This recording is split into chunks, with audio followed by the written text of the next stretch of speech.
This is Cody Carpenter, and you're listening to the Paradise Arcade. The Paradise Arcade contains graphic language. Listener discretion is advised.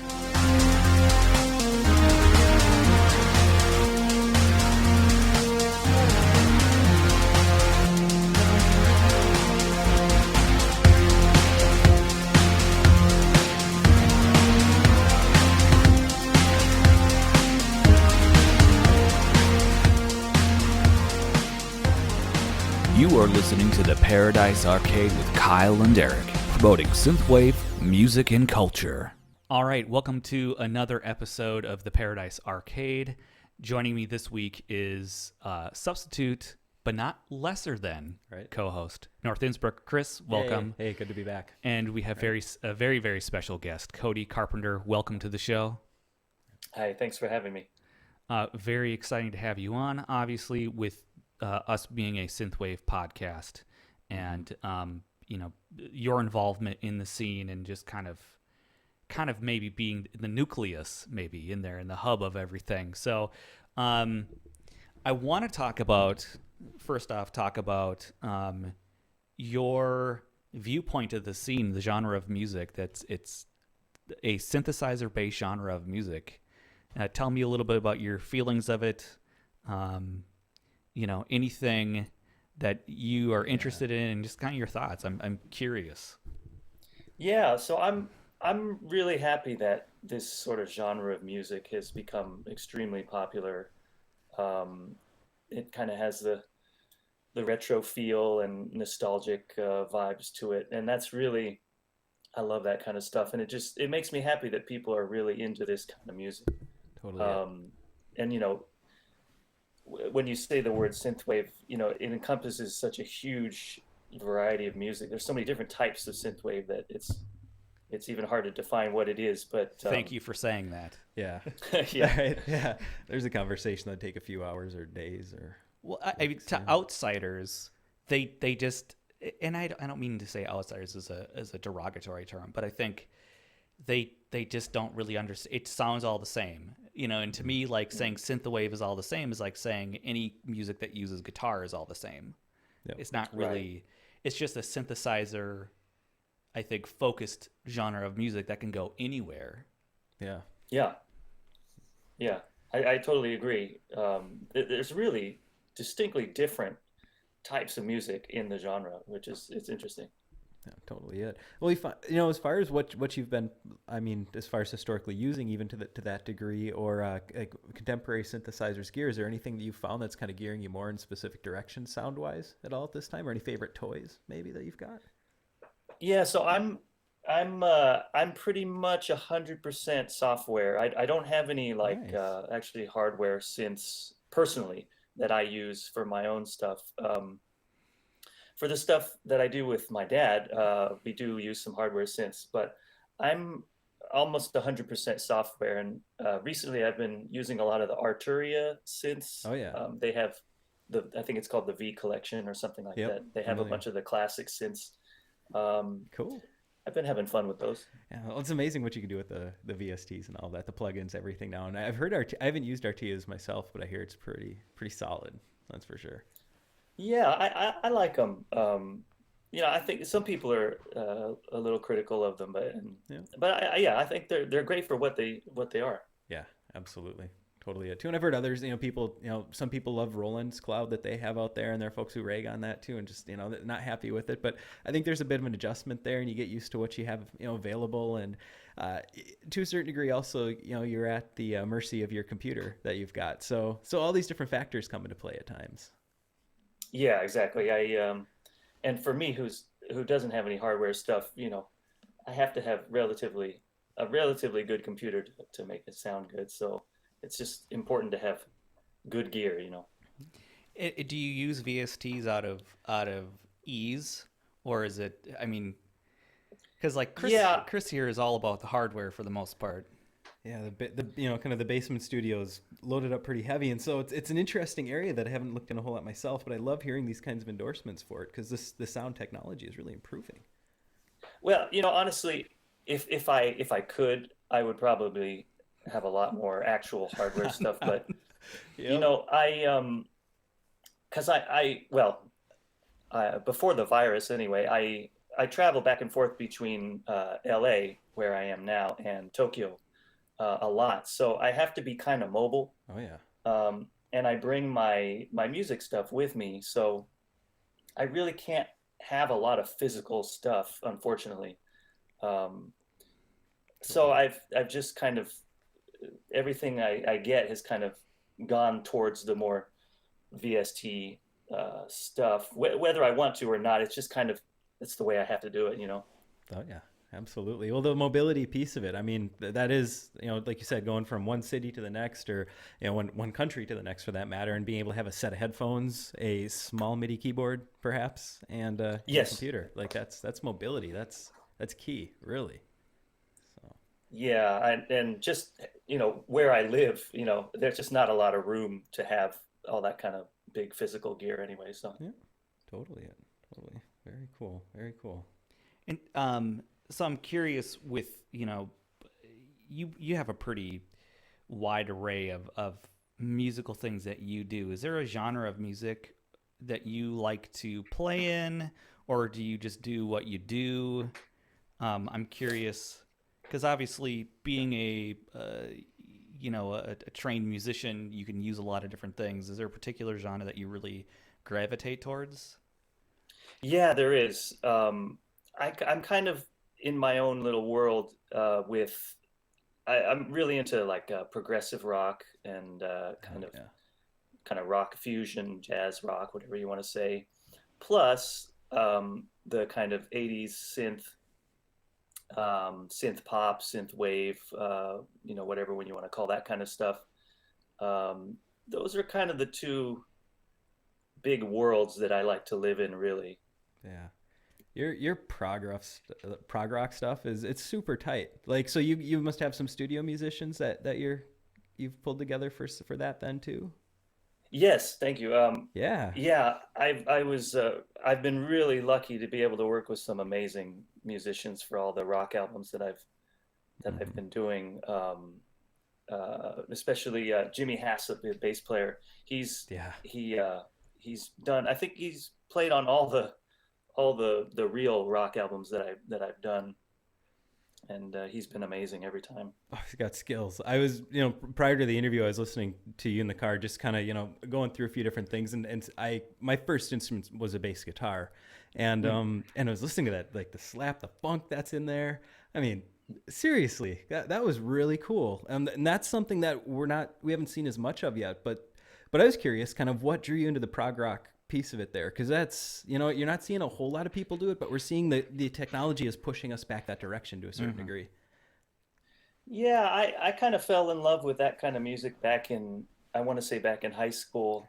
I got really into like Emerson, Lake and Palmer, and like Nice. the 70s version of Genesis, and all that kind of stuff. And that's really, that type of music is what I started writing, and then I kind of ventured out into kind of the more I don't know if you want to say pop, but the more synth wave kind of stuff. So that's actually really where I come from musically. Or at least I like to say that. It's such a perfect fusion with synthwave. I mean, the arpeggios, everything that comes into play, it's like it's a natural transition. Absolutely. Seems like prog rock is like maybe one of the first genres to really incorporate synthesizers into it to create some of those very interesting like tones and moods within music, and so that it makes sense, I guess. And that's really absolutely. cool. And that's actually something that we really haven't necessarily seen in our modern scene, synthwave. You know, there's like, we were talking about how synthwave is so versatile and so wide. I can't think of anyone that's really kind of mixing a prog rock thing together, but maybe tilt it more towards synthesizer to fit in the umbrella. So it's an interesting, I think there's an untapped world there, if you will.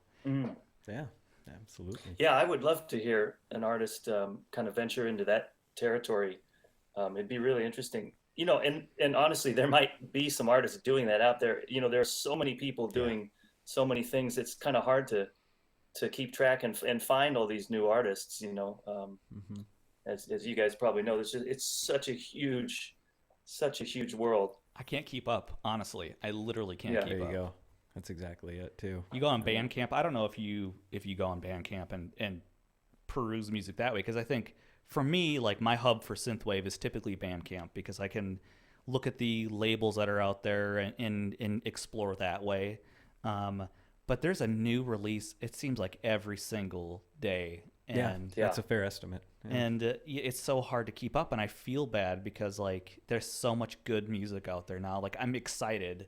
Like, the thing for me, what draws me into this particular genre of music is there seems to be an energy and momentum and a creativity where a lot of music that I listened to growing up in the 90s, early 2000s, it seemed to be stale. Like, it seemed to become overly corporate, homogenized. You know, people kind of get stuck in there. This is this genre, and you have to be this way. Oh, yeah. And then this other thing comes up late 2010s and really blows open what you can do with music and make music exciting again. Yeah, something fresh. That's totally it too. Yeah, absolutely. Well, I think too, looking at what you're doing, Cody, I mean, I'm hearing like some chiptune stuff in there that you're throwing in as well, which is pretty cool. I'm curious, looking back at, I mean, there's, I mean, grew up in the 80s, obviously, you know, same here. So, I mean, we had, you know, the NES going on, Atari, all that kind of stuff. Curious just as far as, you know, kind of is like the chiptune tie into what you're doing right now? I mean, or what you've been doing more recently? What I don't know, kind of more so the side, what games did you play growing up, or let's dig into some of that kind of stuff too, maybe. It'd be interesting. Oh yeah, absolutely. Yeah. I, of course, like any kid my age, I grew up, you know, playing video games like a maniac, and you know, all the music of that time had such a huge effect on my life. 100%. So I love video game music. I love the classic video game music, really. Yeah. And actually, speaking of chiptunes, I think it was 2 years ago, I did a chiptune album with another composer named Mark Day. Yeah. And it was he did it. He did all the mixing and production, and I did a lot of the writing. He wrote a couple songs too. Super. And it was kind of the concept was it was a soundtrack to like an RPG that never was, or something like that. Nice. And I was really happy with how that one came out. It's a fun album. Nice. Any thoughts of kind of going back into that genre at all in the future then? Oh yeah, definitely. Sweet. I would. I was actually just emailing with him the other day, talking about a couple of things. He's actually working on doing a new port of Double Dragon. He's doing I don't know what you call it, but like an old port of I don't know what you'd call that. Not like a new version, but an older version. Anyway. Yeah, totally. Yeah. Yeah, we were talking about that. I think maybe it's time we should do another one of these chiptune albums. Seriously, that'd be super cool. Yeah, definitely it. And two, I suppose, again, I mean, you're going through software, all this kind of stuff, but the fun part is growing up, you know, kind of growing up in the 80s as well. Some of that music, I mean, being able to fall back on the origins of where it all came from, you know? Mm-hmm. So I'm going to go back to, were you an NES kid or what? Oh yeah, NES was my first system. The Brotherhood right there. Nice to meet you. I knew I liked you. Yeah. What about game wise? What'd you play? Anything in particular? I was hardcore growing up. Almost anything and everything I could get my hands on. Starting with the NES, you know. Yeah. And then went on to the Super NES and the Genesis, and then on to the N64 and PlayStation. You know, it was everything. I was there. I was there. Right. I'd have been knocking on your door. Can Cody come out? Can I come in and play? Not come out and play. Can I come in and play now? What's the game today? Yeah. Seriously, you know. I played the hell out of Super Mario and Zelda, and actually, again, not too long ago, started finding some of those old cartridges again. I don't know if you held on to yours, but it's fun. They're like baseball cards now. You know, like some fun stuff. So Totally. Very cool. Yeah, I still have a couple of the old games. There was a point where I sold a bunch of them. Unfortunately, I wish I hadn't. Right. But Yeah. I still have my gold Zelda cartridge and Lucky guy. Super Mario Brothers 3. You can't get rid of that one. Classic. I love it. I'll never forget the day I came home and found out my old man had, I came back from college basically, and then Nintendo was gone, the old cartridges, like my skate deck was, I don't know why I was actually using that, but all of a sudden all the stuff just disappeared, kind of a deal. And I was like, you realize what you did. And some of those, like Mega Man 4 is worth some dough now, of course. I mean, that's the way it went though. It's gone. Now I'm looking for it crying on eBay. Too much money. Yeah. This is bullshit. Yeah, it's an incredible thing. And I find it interesting, tying it back to music, like all of these peripheral things, video game soundtracks. Who would have thought that would be a thing that people now would actually pay money to put on vinyl to listen to, and that's a thing that you listen to, and that's it's a huge. Kyle would be able to speak to that. I wish he was here now. Yeah, right. Because that's his big thing, is collecting video game soundtracks. Yeah. And I think to a lot of people that might just seem so strange, but it's fun to see it being incorporated into music, and then I think also the movies that you grow up on and how that it's worked its way into music and into this music, obviously. And I really love when you listen to a lot of artists that there's video game elements, there's the score elements, there's techno or whatever it is, and any combination of it. It's so fun. I like being surprised by a lot of the artists in the scene. Yeah, for sure. So vinyl stuff. So have you had, as far as what's coming out or has been out on vinyl previously, how's that experience been for you, and what have you released on vinyl? So I think usually the vinyl stuff that I'm involved in is usually with my dad. I don't think I've released any of my personal stuff on vinyl. Right on. Okay.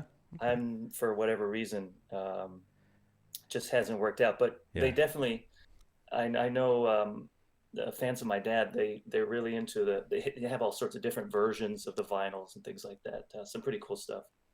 Right on. Yeah, totally it too. And that's, there's that inherent risk that comes with publishing something like vinyl too as well. Eric and I, we've talked a little bit about that to certain degrees, and figuring out how does this, how do you play that game and back it up. There's marketing, all this stuff comes into play, and it's terribly complex. So.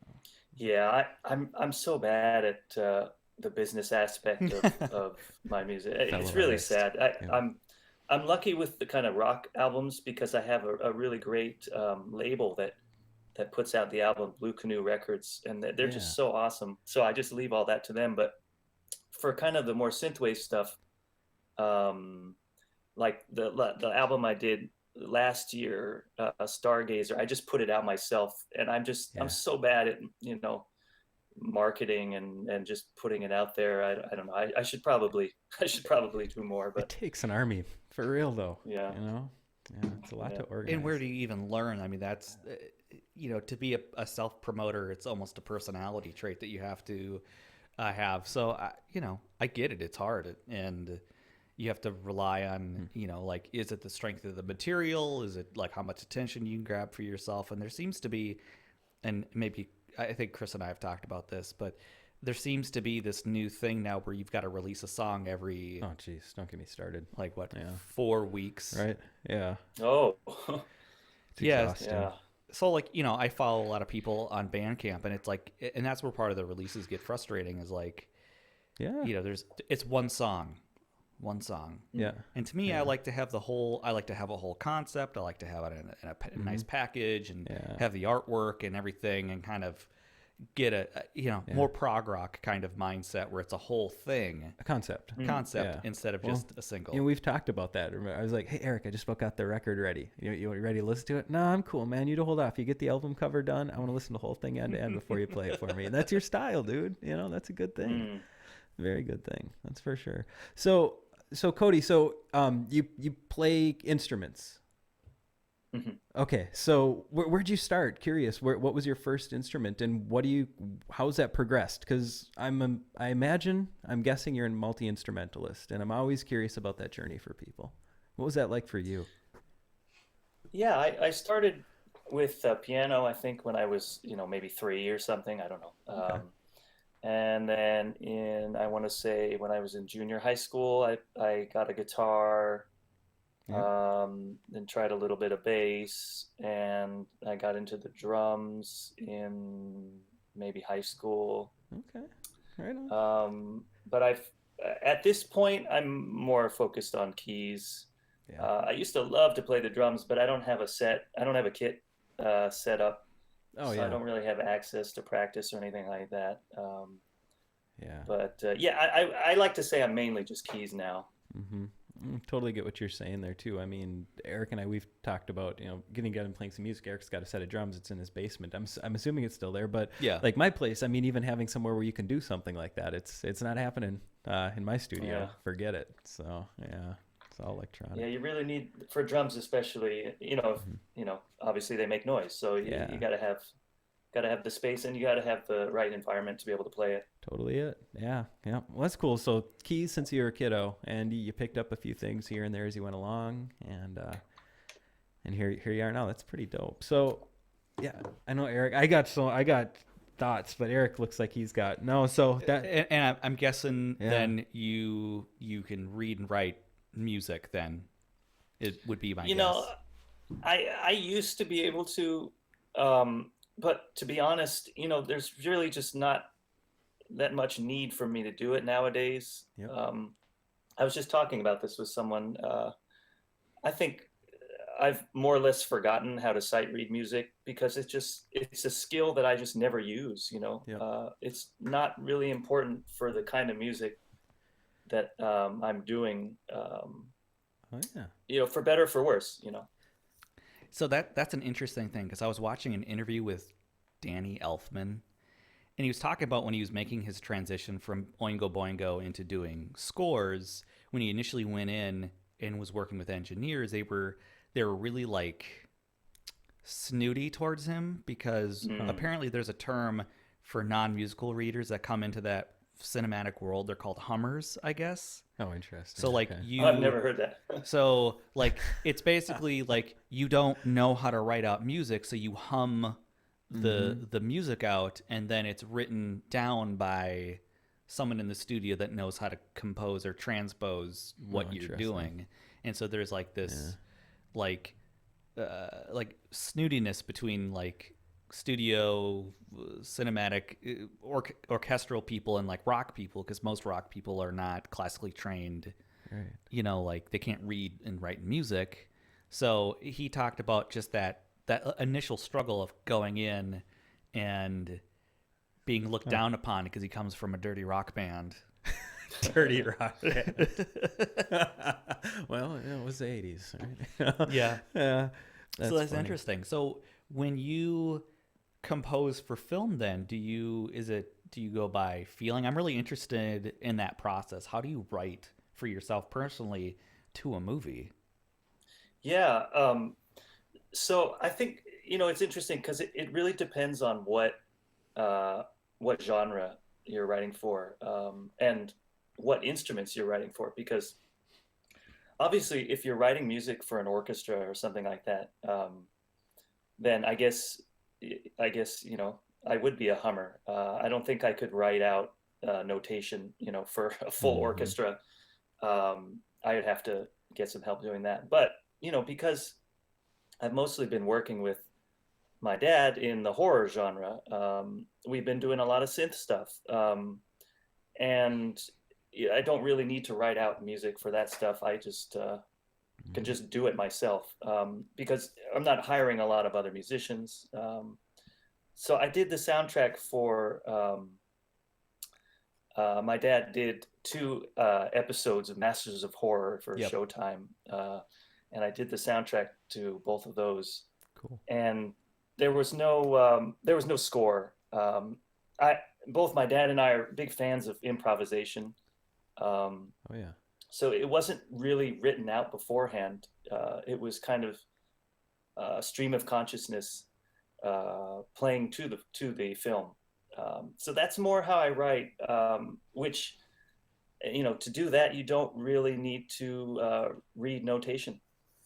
It's something about being in touch with what's happening right there. There's an emotion behind it, and it's very raw, and you're in the moment, and I think that's what makes something like that exceptionally special. Personally, it could be a grinding session, but on the same hand, what comes out after that isn't any less, or anything more for that matter, compared to what other people have done in other situations.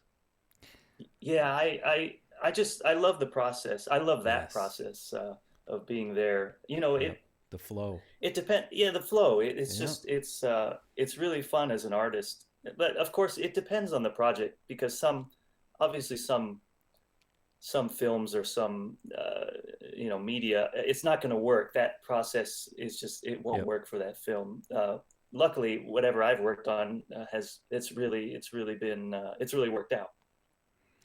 Is there like a magical tone? Do you go into like, it's this project? Do you like discuss kind of what from the filmmaker, like I need this kind of feeling from it, and then go from there? Because if you're playing on a synthesizer, you have an infinite world to work with. Truth. So is there like a set tone that you like to work within, or do you really just look for that initial feedback and go from there? Yeah, it's really what the filmmakers want from the score, right? They kind of give you the direction, like, we want to go this feeling here. This is what this scene is trying to do. Mm-hmm. And then the composer kind of chooses whatever palette they want to work with after. So it's really just what the filmmakers want from the music. Okay, yeah. Very cool. That's got to be just an amazing experience too. And then seeing all of that translated into a larger project, knowing that you're a key piece in it, but that contribution really making something what it is.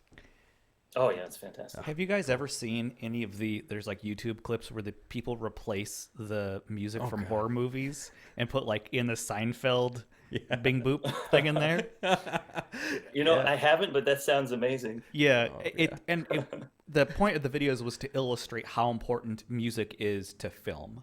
And either like, because it hits certain emotional chords and builds up a scene. So if you're building something that's tense or, thoughtful, or, like any of those particular things, that's so vital. And to be able to basically convert emotion into music to basically manipulate the audience to get them to feel what you want them to feel. It's such an amazing process to me. Like, music is so incredible. To me, at the end of the day, like what it can do to a person. Yeah. Turning electrical charges in our brain into waves that are affecting other people. No, it's really a concept. It's something else, straight up. Yeah, I mean, you can completely make or break an image with the music. Like, I got to check out those YouTube videos you're talking about, because that just sounds too great. I really want to see that. There's a couple of, was it metal bands in the videos, and they'll cue up this with like grunts and stuff. So as opposed to like the band really hitting it hard on a note, you hear like, it's really funny. Yeah, The internet is the greatest and the worst thing to ever happen to humanity. True some of those things that you could discover and you could really illustrate really interesting and valid points. And especially with, like, again, people overdubbing, what you expect, either visually or the other way around. Like, 'cause I think there's another person that DJ mixes metal songs with pop songs. So they'll take like Madonna or Ariana Grande and then mix them with like a metal band. So they sing over the top of a metal song, basically. Classy. I like this. You're onto something there. And it works. It's very interesting. Again, the talents that people have and the time. The internet, man. I'm telling you, there's just it's unending. There's anything, everything, and that's the scary part. You get sucked into some of those YouTube kind of holes or whatever it is, and you end up watching, I don't even know, like some Russian dude blowing up a pickup truck with a rifle, and you're like, how the hell did I get here? I was just watching how to plant flowers, like, but it gets you. It's one way or another. I don't even know. So, Yeah. But, So you've worked with a lot of folks within the synthwave scene, obviously doing stuff with like Ellie Arson and Oceanside 85 and Dance with the Dead. Do those projects come to you because they reach out to you? I mean, do you have interest to do like more collaborations with folks? Yeah, usually I'll get an email or someone will contact me on social media. That's usually how that works out, and I love doing that kind of stuff. I love contributing some keys or some guitar to someone else's music. I don't do a lot of like writing collaboration because I prefer to just kind of contribute to what someone else is doing. But I love doing that stuff. To the point, like, here's a song, I'm looking for a guitar solo or a guitar piece kind of, or a specific arpeggio here and there within the song, and you plug in a few pieces and say, hey, here's what I've got, what do you think? And then start bouncing back and forth a little bit. Exactly. Yeah, Right that's usually how it works. I mean, I have written stuff with other synthwave artists, but for the most part, it's really just like a contributor. Just contribute a little bit to it. Yeah, that's really cool. I think that's a difficult, I don't know, a difficult thing to define for a lot of folks that are coming into music new. What's maybe a difference between a collaboration? We're writing a song together versus featuring an artist, and what does that really mean? And to that point, how do we work together? How do artists do it? How do musicians do it? It's different from one partnership to the next. So I'm sure it gets creative without a doubt. Yeah, exactly. It depends on the artist, how much they want. Do they want really a lot of color, or do they just want me to play a bunch of notes, a really fast solo? Because that's kind of what I like to do. Nice. There we go. Yeah. Anything in particular that someone that you've teamed up with recently that to you is a bit more standout as far as project goes, or you're kind of like, I slayed it a little bit better on that one than I think the others did? Everybody's got hot spots, I've worked with some artists that I just really love that I just want to kind of promote because they're not they're not as well known as I wish they were. For example, I've done a number of things with Ultra Boss. I don't know if you've ever heard of him. Oh yeah. Yep. Totally. He's an amazing guitar player, just incredible. He's also a great songwriter, and I've done a couple of things with him. Also with Simulacrum Lab, is a really amazing artist out of Italy.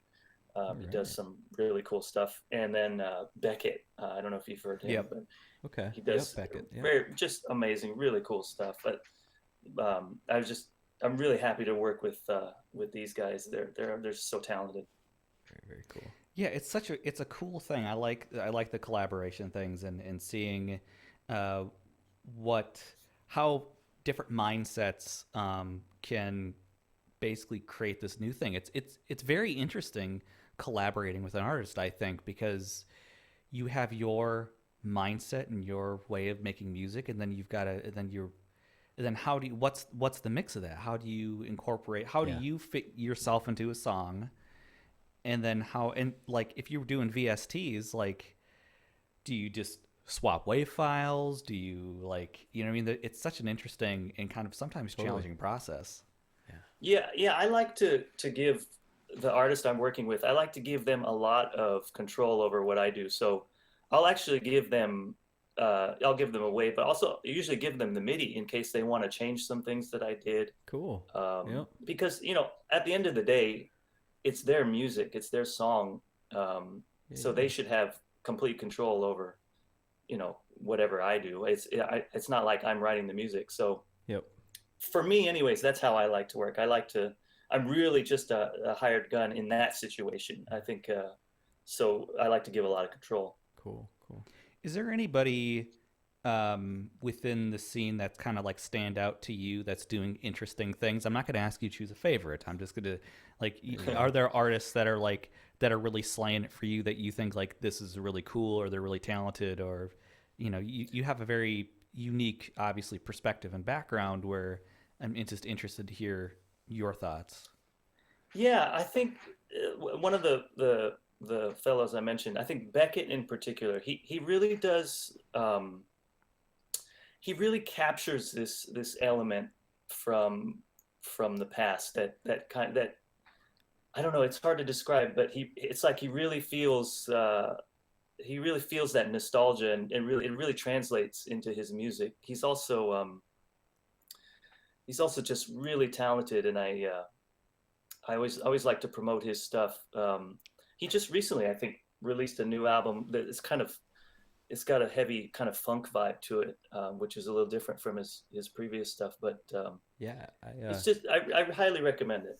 I turned on State of Synth. Was it last week? And I don't know if it was necessarily a premiere for one of Beckett's songs, but yeah, that funk. You're right. It to a certain degree, interesting from the Twin Cities area here. It reminded me a little bit of the Minneapolis sound from the early mid '80s, kind of up into the late '80s to a certain degree, which is really fun to listen to. So you talk about a dynamic sound, and somebody who really understands the timbre, I think that comes along with that age, the music that was coming out at that time. That's special. So yeah, and I know he uses a lot of what's the word? He uses a lot of gear from the time, and he really knows his stuff, how to use, how to get the specific sounds out of the gear that they used to use back then. It's just really talented. Yeah. If you check out his Instagram, for those that are listening, like, it's just littered with gear pics. It's like there's so much stuff on here. It's incredible how much like gear he has, and that's a whole other skill set, which I find there's kind of like two modes or mindsets within the synthwave community. It's the VST versus the hardware folks, and I think while maybe the end product is the same, the mindset and the skill behind it is completely different. Because with a VST, you can really manipulate it very easily depending on what you're using for software, obviously, versus getting to know hardware.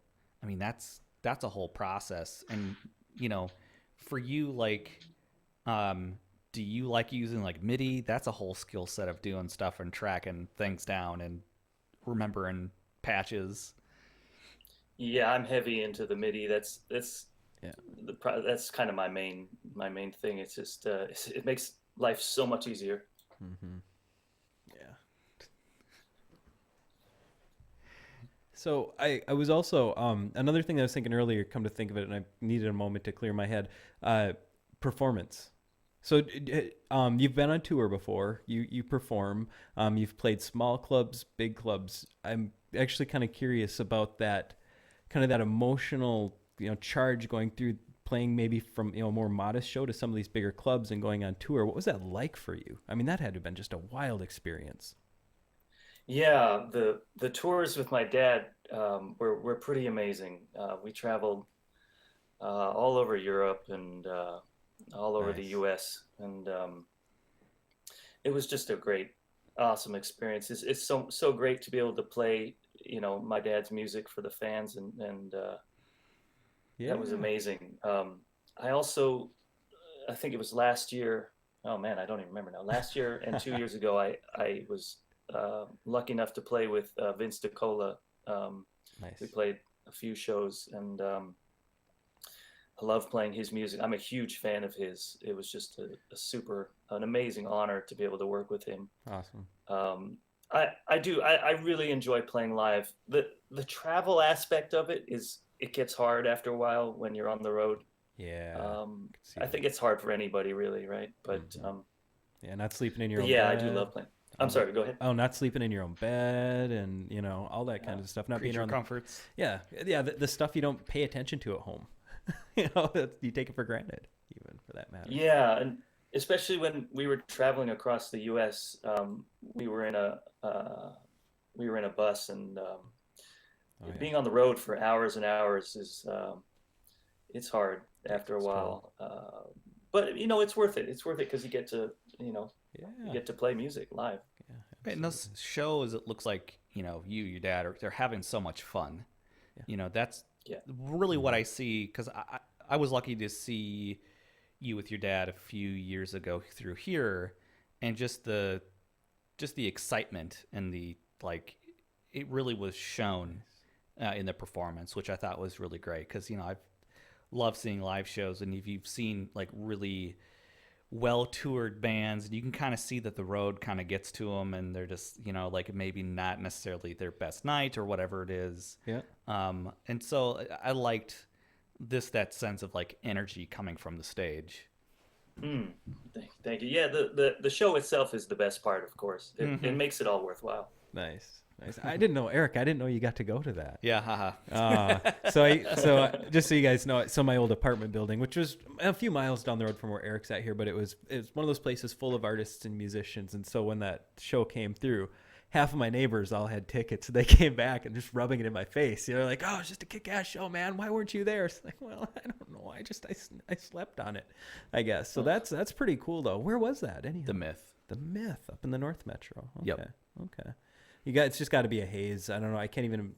If I was in your shoes, Cody, I don't know if I'd even remember what city I was in. To be honest with you, that'd be a challenge. I do remember driving there. Honestly, I don't remember the show itself, but I do remember the outside of the venue and driving up to it. I think for a lot of that stuff, we drive in, play the show, and then leave, and then sleep on the bus. So we didn't get a chance to really visit or do anything. But do you ever remember the outside? Do you ever take moments on tour to kind of take in where you're at?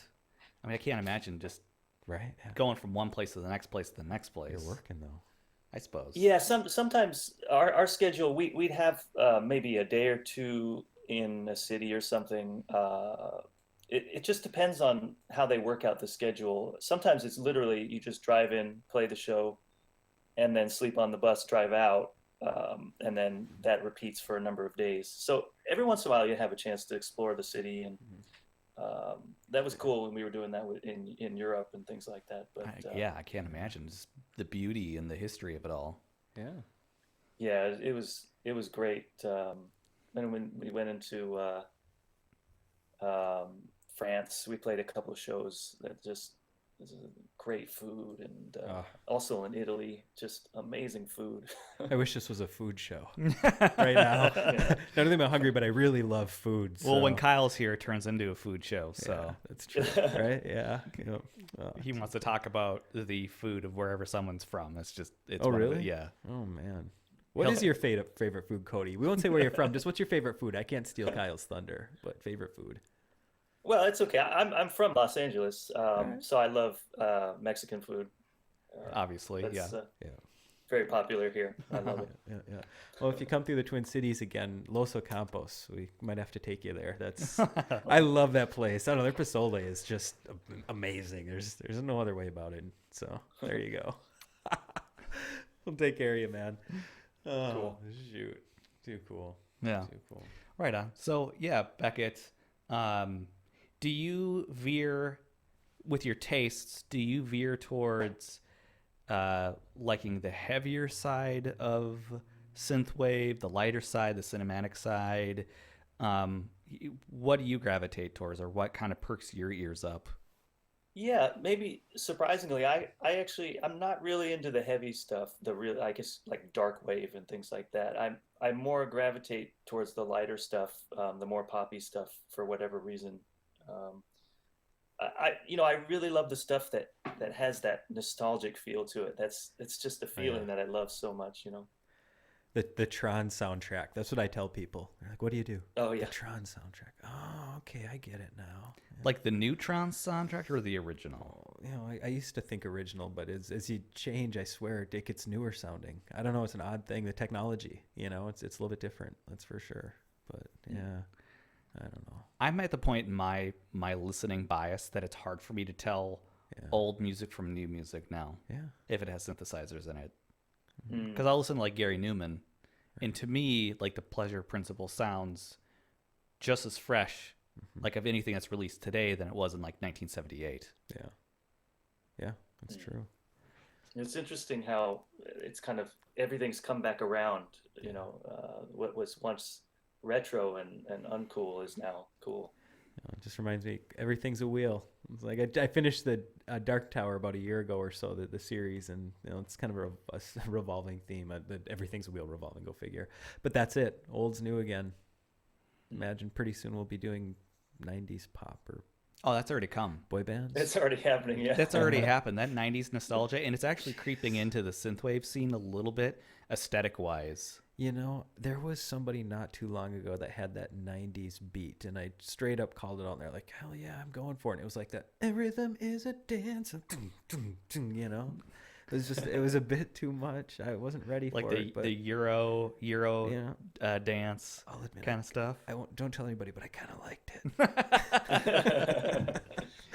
I mean, we've already seen a little bit of that 90s nostalgia in like some metal bands. I think Code Orange takes a lot of their influences from 90s scene, be it metal or be it post-punk or punk or grunge or whatever. So I mean it's a matter of time before that it all, as you said, it's a wheel, everything's kind of revolving. And but it's interesting, even in pop music, like my ears always perk up because I think like The Weeknd did I heard about this an person 80s a little bit more. an 80s kind of vibe album, something like that. I've been hearing about it. Somebody else brought it up to me actually and said, "Oh, you do music like The Weeknd?" I was like, "No, I don't. No. I don't even really know who this person is yet." And someone else said, "You mean The Midnight?" Like, no, this Weeknd something. I don't know. I can't. Couldn't keep The it Weeknd straight. at Midnight. Yeah, that's my new project. Yeah, Cody will collab on a song, right? Midnight Weekend. Oh dear God. Oh, that's awesome. Yeah, dear Lord. Yeah. So, do you find yourself mostly just listening to like prog rock then, out of the synthwave thing, and just kind of play within the synthwave world a little bit more so? Yeah, I really need to listen to more artists. Sometimes I get just locked into like one or two artists that I just listen to constantly, and I really need to just expand a little bit more. For whatever reason, I tend to get kind of tunnel vision when it comes to music that I'm listening to. I could definitely relate to that. You just fall back in what's comfortable, and like if you're in a transition, you're driving or whatever it is. Like it just, I definitely understand. And so like you have to forcefully listen to new music, and it's easier to do with synthwave. So have you ever heard of Comtrues? No, I don't know them. Wow. It's a guy out of New York. Is that where he's from? Yeah, he's one of he doesn't call himself synthwave. But it's an interest. He really plays up this very like Tron nostalgic kind of vibe, and he's very much his own unique thing. I would definitely check out Comtrues if you haven't, which is surprising. He's been around forever. Oh, I see. Hearing it said, it didn't. It sounded like one word, like commerce or something. But Comtrues, as in like Tom Cruise, spelled very strangely, right? Exactly. I have seen, honestly, I don't think I've heard one of his tunes, but I have seen that name pop up here and then. I'll check it out. Yeah. There's always a joke because people on the internet will say that he sounds like ambient with hip hop beats. It's obvious, it's much more complex than that, but he was actually one of the people that was on the new Tron soundtrack, which is why I brought him up. Okay. Yeah, so he has a very unique. I always like finding artists that have a very particular tone or something that's unique about them, that that they just that sound that's uniquely theirs. So he doesn't call himself synthwave or anything. He's got like kind of this long convoluted BS genre that he puts himself in just to not be pinned down. Right. So I like artists that really have that. Either they found like a synth that is really unique, or they use it in a unique way. And I think Comtrues is one of the first artists that got me into synthwave as a whole, because for me, I watched Drive, and that was kind of like it was like, this is everything I want in music. Like every single thing synthesized into one genre of music. So, and seeing new people making retro vibed music. So that was like the first thing. I know for you, Chris, you were saying that Pilot Priest.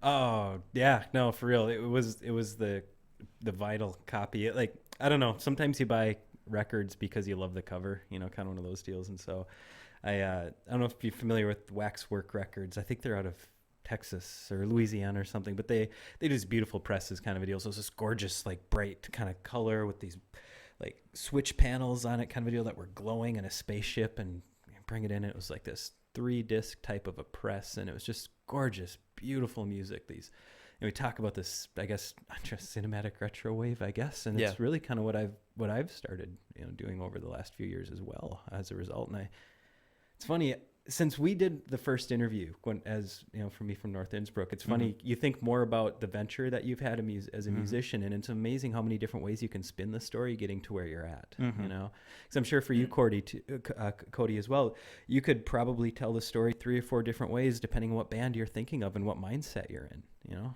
Exactly. Yeah, that's true. Yeah. Like, say, I love punk music. I did that. Oh, yeah. Even Nirvana was an influence, or metal bands were, or hip hop was. Yeah. Yeah. Synth hop. Gonna hear that on the next North Innsbruck release, right? Yeah. So. And Cody, obviously, as you're picking up here, Chris is a synthwave artist himself, and Chris, you recently did a rap collaboration. Oh yeah, yep, with Pavo out of San Francisco. It's gonna be on the EP, but we're gonna release hopefully by the end of October. We'll see how it goes. Fingers crossed. Fingers crossed. Thanks for the plug again. Hey, you're welcome. Yeah. You're welcome, buddy. What's your artist name? Oh, I go under North Innsbruck. I'll send you a thing on Instagram or something. We'll connect, definitely. Okay, great. And that actually brings me to what I wanted to talk about a little bit ago. This is something that's super cool because, and I'm curious what this is like, Cody, because on one hand, like, I mean, as somebody who's, as a musician, and I've been doing it since I was a kid, and I put myself in a space where I've seen a small amount of success with North Innsbruck, and and then you've had awesome, awesome kind of achievements throughout your career, yet you're still so connected to the community around you, and so I guess kind of attainable is maybe a word for it, which is really cool. Like, I mean, that's an interesting balance, and I feel like it's more your personality. Maybe there's not even an easy answer to that, but how do you balance that, man? That's really cool. Being a good person, good dude. I think that's actually, I should have just said that. How do you be a good dude, Cody? Well, I'm not into this the concept of that some people or some artists are like gods or considered above your average peon.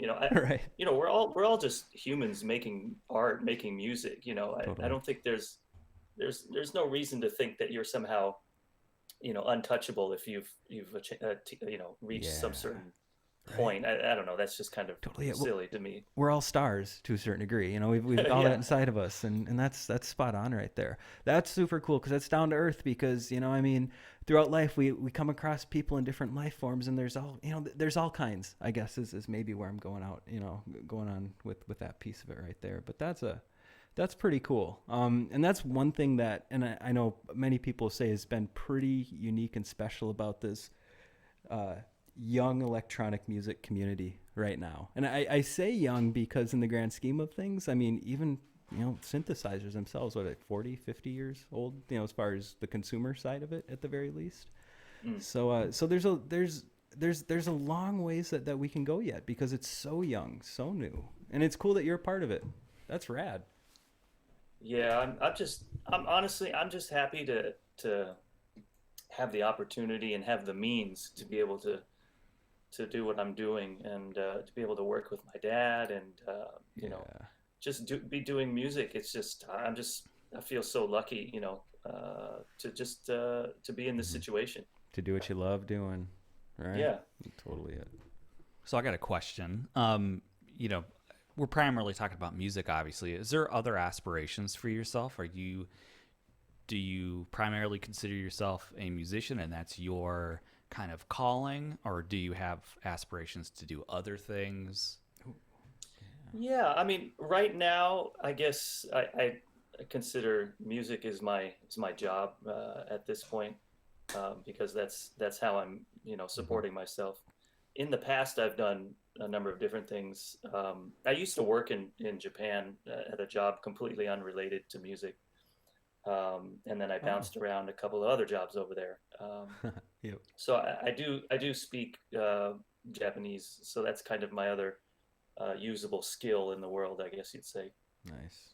It gives. I mean, that adds some dynamic touch to the career path for you, to say the very least.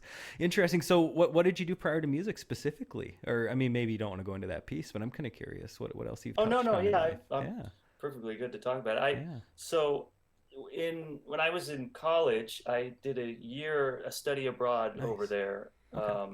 and I loved it. So I thought, I got to get back here. So Uh after huh. graduating, I just got a job teaching English over there. You did. Um, Oh, yeah. nice. Okay. Yeah, I've met or talked to a couple people who have done that. In fact, that's super cool. Yeah, it's kind of a thing that many foreigners do to just get over there and get Yeah. work.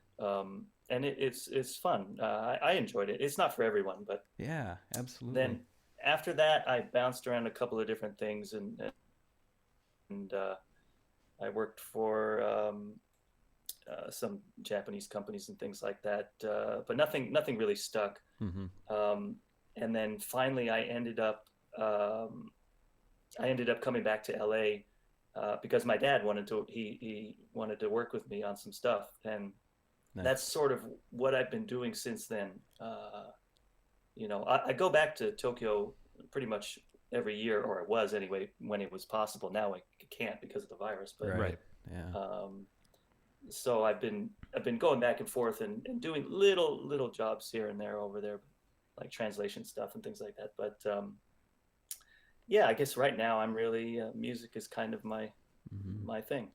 So it kind of you mentioned the virus and everything is for me, and I think a lot of other people are finding that escape in their keyboards and their Yeah. synthesizers and their computers. Is that kind of your game as well right now, or how are you doing getting through it all? Yeah, I'm actually okay. I other than the fact that I can't get back to Tokyo because I Yeah. love Tokyo so much, but other than that, I really I've been doing okay, and everyone in the family is doing okay, and things have been good. But yeah, like you said, Yeah. it's great to be able to work it out with the music and just jam on the keyboard in a bit. It Yeah. always feels good. I how do you say it? I feel for people who don't have an outlet like that, or a hobby or a passion to pursue during a time Mm, like this. I mean, because you really have to be able to, I don't know, say entertain yourself, I guess, is a big Yeah. piece of it. So yeah, it's healthy, as it turns out. Those hours yeah. drawing as a kid and hammering on the piano paid off. Yeah. With hammering that, like having the time, do you have, projects that you're maybe brewing on, thinking about, Ooh, what's next some sparks in for the back of the Cody? brain. Yeah, what's next for something that you're going to pursue or want to work on? Yeah, so it's funny since the virus and this whole thing started, I've kind of I don't know, I just haven't written as much music as I usually do. I used to write music all the time, and Hmm. so as a result, I have kind of a big backlog of music that to be released. So Nice. Yep. I'm hoping to release the next rock album next year. Um, Next, with Blue Canoe Records, that Sweet. these sort of this series of albums that I've been doing. I think the next one will be released next year. Nice. I have a couple other projects that hopefully I'll release eventually. I'm just talking about my personal stuff. Yeah, yeah, of Right. course. Yeah.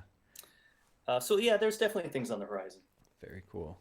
I was digging the cover art, by the way, for the rock albums that you've got there. Kind of the pastel kind of style to it, the lighter drawing thing. That's a Yeah, sweet theme you got going there. Are you gonna kind of try and continue that as well? You think, or yeah. The artist that did these for me, he's an amazing, incredible artist. yeah, He's I think he's working on the next one now. sweet. He's a really interesting guy. He spends his time between.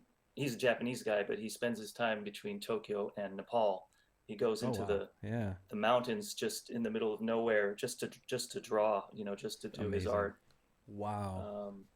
Yeah, he's a true artist.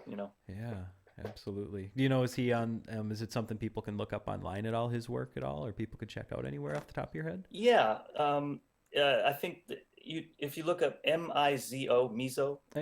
that's his name. He's definitely on Facebook. I think he has, what is it, Etsy? Is that the name of the Okay. website? Yep. There's an Where you Etsy. can. Okay. He does a lot of fine art stuff because his work is so detailed, and you really have to see the actual artwork in person to really appreciate how detailed it is. He's just incredible. Met him through your travels? Yeah, he's a friend of a fellow that I did a little bit of work with over there, and I was lucky enough to connect with him, and he's amazing. So you've got so a little bit of hopefully prog rock next year.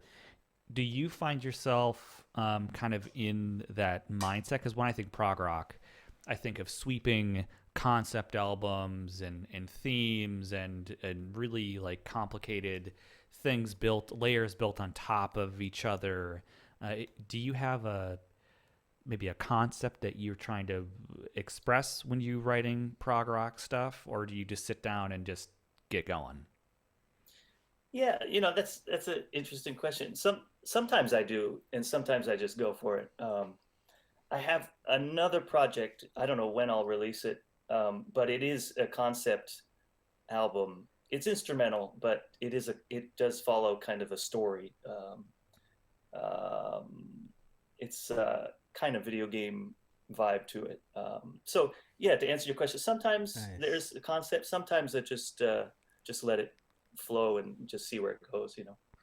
You ever have like either just like a rhythm or a beat or a melody just stuck in your head and you can't get it out until you put it down somewhere, like record it or just exercise it from your mind?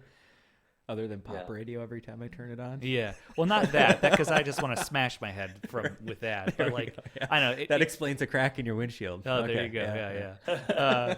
Yeah, that's where for myself personally, being classically trained percussionist is my background. Like I will just have something that it's an earworm maybe. Oh yeah. Mm-hmm. And I have to, it'll keep me up at night if I don't get it out and record it or do something with it. It's just a weird. Just wondering if anyone else has that. Oh, yeah. Oh, for sure. I mean, in the shower, Yeah. that's a big source of inspiration. Yep. It's funny how that works. Yep. Or even sometimes in the past I've actually heard things in my dreams. I'll come up with a musical idea and I make a point to try to wake myself up and get it down before I forget it. Right.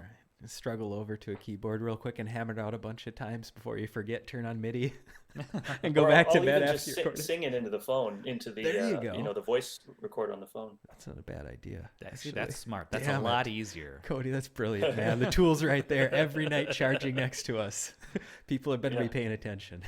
That's a good one. And another thing I want to talk about is your love of Japan. Do you have like an affinity for Japanese culture? Obviously, you were drawn there enough to teach English, to spend a lot of time there. What about that country, kind of draws you to it? Yeah, well, have either of you guys ever been there before? No, I've had invites, but it's expensive and it's a long flight. Right.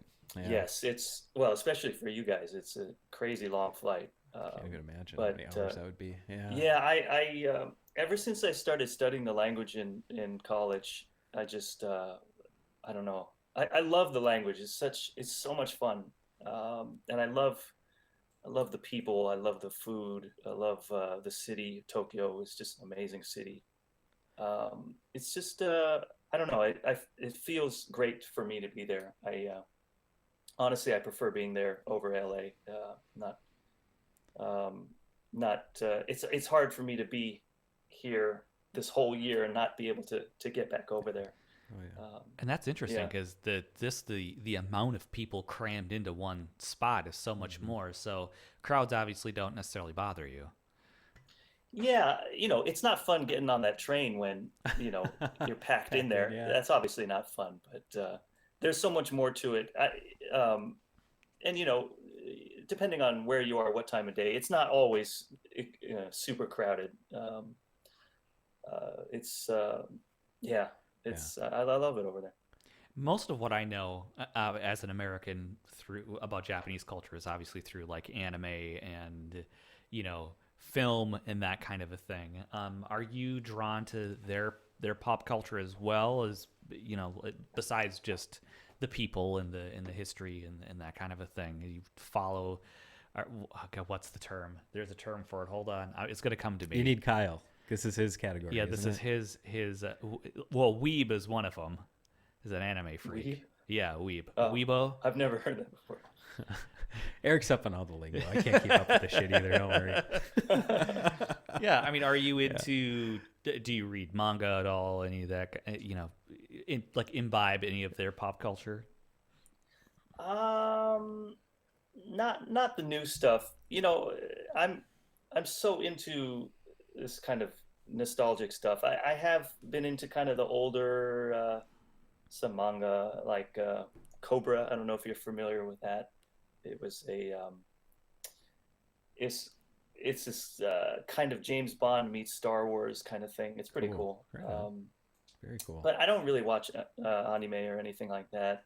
I don't know. I used to watch a lot of movies. I haven't so much recently. I don't know. It's hard to say whether I'm really into the culture or not. It's kind of weird. Kind of get where you're coming from, though, too. I mean, as far as traveling goes, especially if you spend some time somewhere, you start to get a connection with the place and the experiences that you've got there and specific peoples. And maybe not every aspect of the culture, it comes into play for that matter.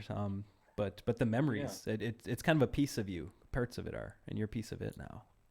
Exactly, yeah. Right on, man. Very cool. Very cool. So that's awesome. You can speak Japanese. My partner's family is Japanese, and sometimes their folks will break it out at the dinner table, and I don't always know what's going on. So I might record some stuff and be like, translate this and let me know what's happening. Yeah, I suppose that's a very interesting. It is. It's funny. They don't think about it, but every once in a while now, and probably Cody too, you probably caught up, every once in a while you hear something and what the conversation is. For me, it's usually about food again. Go figure. I can get to the bottom of it pretty quick. But yeah, there was one time not too long ago where my girlfriend, she looked at me and she goes, "You understood what they said?" And I was like, "Well, I got the general idea, at the very least." And so and you talk about the cultural stuff too. I mean, there's a lot of beautiful things about Japanese culture that are pretty special. Have you had a chance? I highly recommend you guys heading over there sometime. Well, we had a big plan, actually. It was going to be 2020. Then we pushed it to 2021 just because. I think everyone had a big plan for 2020. Holy smokes. Well, we were going to Japan, man. Come on. I've got a friend who's in Hong Kong now, and he's moving to Japan. Nice. And is trying to get me to go over there, and it's like, well, we'll see how that goes. I'm working on Iowa right now. We'll start there. Keep it low. The small accomplishments. Keep it small. Yeah, that's what you could do. It's a miracle I'm over here, to be honest with you. No, that's true. You're kind of a recluse. Oh man, it's nice to get out. Yeah, it's a very interesting and valid point, and I just brought it in because obviously we're kind of a pop culture show, and I think a lot of our listeners, and we talk about types of music and that sort of stuff. It's just a relevant thing. It's impressive. So was learning Japanese nearly as difficult as what I've heard it is? Because I just hear that it's such a difficult language to get your hands around. I took French in high school, and I found French to be much more difficult than Japanese. Wow. But I think it's more, if you're interested in it, then it's easier. If you have fun with it, then it's with anything really. If you take an interest in it, it's easier to do. Hear that immersion to that point as well. I mean, you don't have a choice in some cases other than to learn and survive. So yeah. For sure. Yeah, it's a cool. It really it obviously what it seems like is that you've really kind of gone your own way through life and had the ability to kind of figure out what you like to do and be able to take those paths, and that's a really neat and interesting story to be able to, LA to Japan and that journey that you took. So that's really cool. Do you have anything else for Cody while we got him? You're looking at me. I'm looking at you, buddy. Oh. This is the opportunity. The thing is, sometimes the stuff I really enjoy talking about is stuff that might not always be great podcast or radio play. I'm by training, I'm also a counselor in psychology, so I could really dig deep, but I don't think I'm going to do that to you today, Cody. We'll save that for episode 2. So, but I think that, how about this actually? So, I mean, multi-talented guy. Is there, outside of music currently, is there anything else that's sparking your interest or things that got your eye that we might be able to take a look at? Like any goals outside of music coming up? Any goals? All right. It's weird. You'll probably have a better understanding of this psychologically, but since the virus kind of shut everything down, I don't know. Life has just changed a lot. I just I've kind of just, I don't know, isolated a lot and not really thought about new goals or new things. Thankfully, I'm not in a situation where I'm financially in trouble. I have to start working and doing something like that. Right. So I'm lucky to be in that situation, but I'm just happy to be able to still do some music. I'm watching the NBA playoffs now.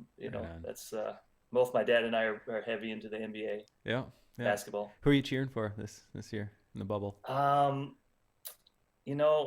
just want to see good games. I like that. Both LA teams are really good. Yeah. So it's fun.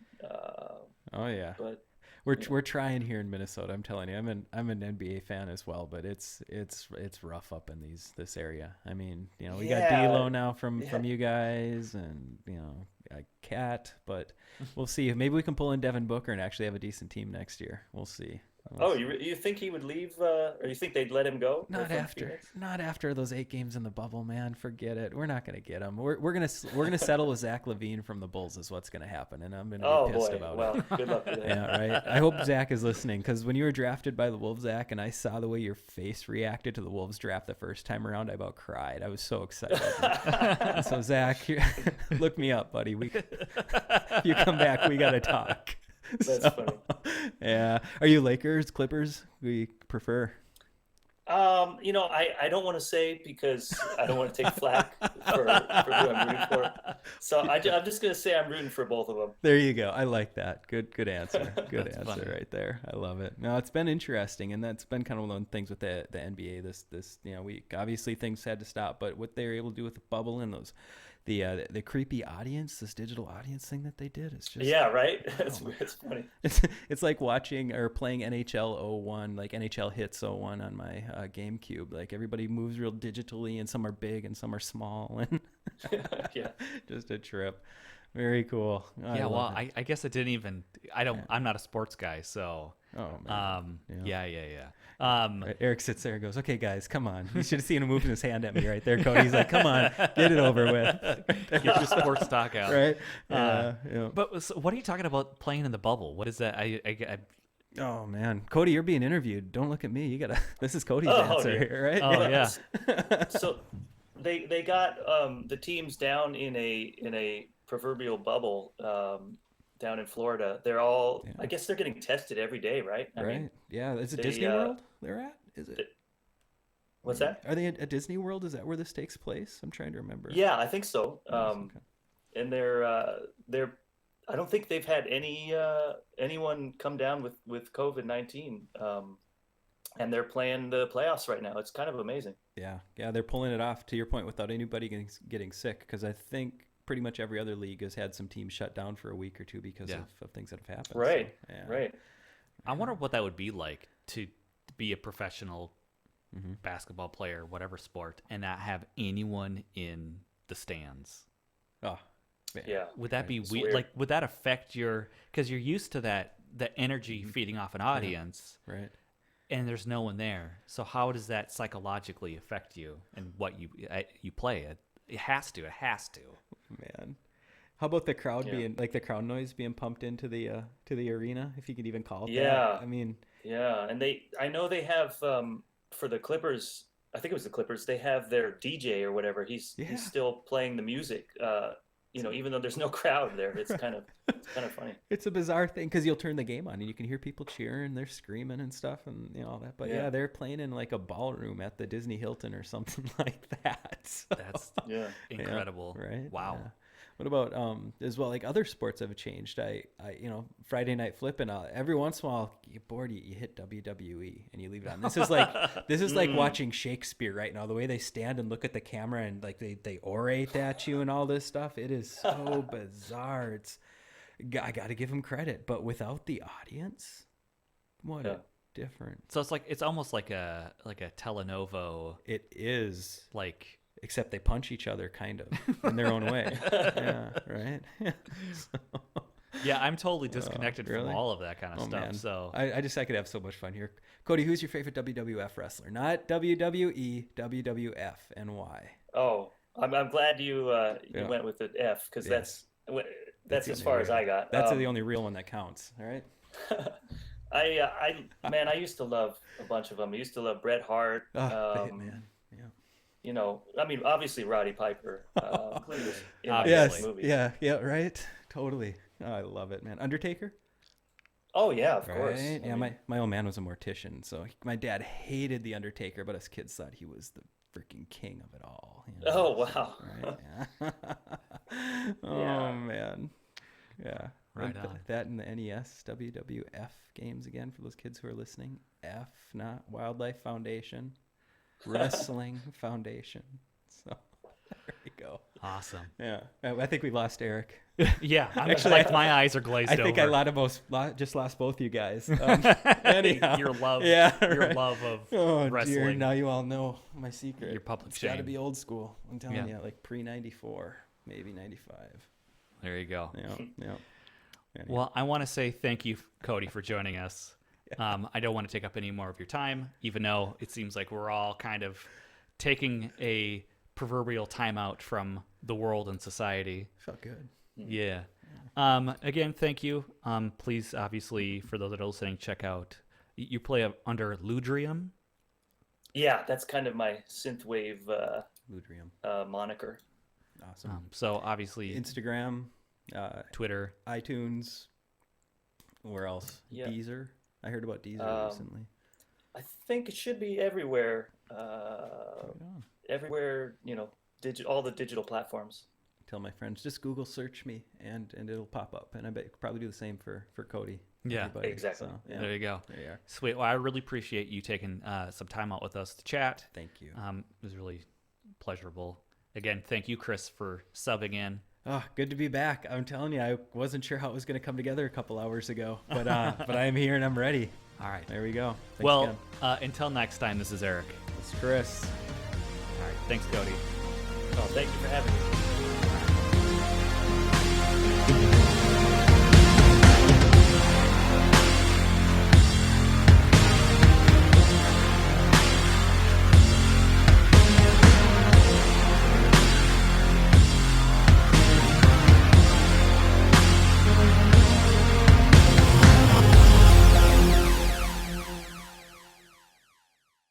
What's up, everybody?